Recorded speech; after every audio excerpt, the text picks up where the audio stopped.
Again, after viral videos showed unruly fans desecrating the Kenyan flag during last weekend's CAF Champions League, a clash between Kenya Police FC and Mogadishu City FC.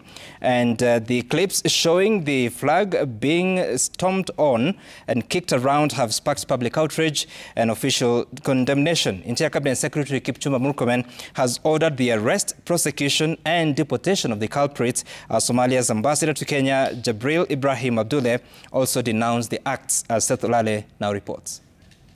It all began with this viral video, two Mogadishu City fans FC taking turns mocking the Kenyan flag. One spreads it on the ground and kicks it into the air, while the other grabs it mid-flight, rubbing it against his crotch as they burst into laughter.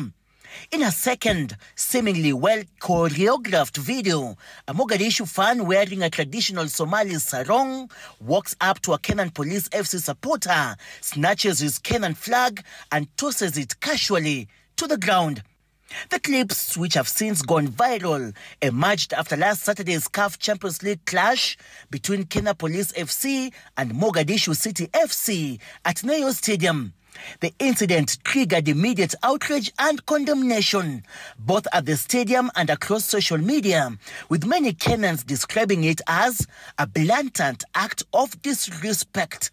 Sports journalist Tony Kwalanda condemned the act, saying the flag of Kenya is being mocked, shredded, misused and abused by Mogadishu FC fans at Nairobi Stadium in Nairobi.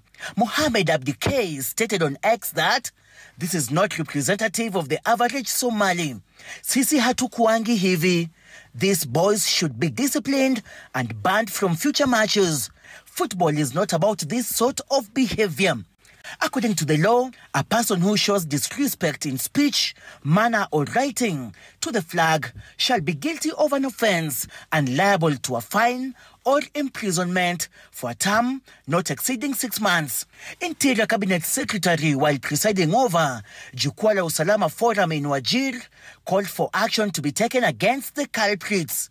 Hatutakubali mtu yoyote iwe Mkenya ama mgeni kucheza na uhuru wetu na our symbols of national unity, including our national flag.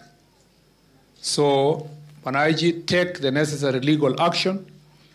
Let the law take its course. As a Minister of Interior, we must show the world that we take our national flag seriously. Interior is warning that Kenya will not be lenient to its neighbor citizens who disrespect the country.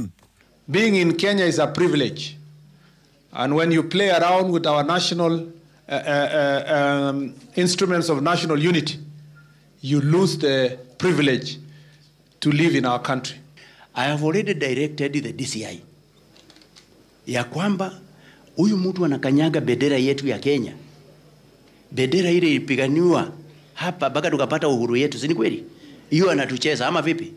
Na hatuwezi tukakubali kamwe. So the director of Directorate of Criminal Investigation is under direct instructions from the Inspector General, none other than Douglas Kanja Kirocho, that he must move with speed and efficiency and ensure that that man is arrested and taken before a court of law. Alafu koti zetu sifanye kazi yao. Bendera yetu lazima iheshimiwe na kila mmoja wetu.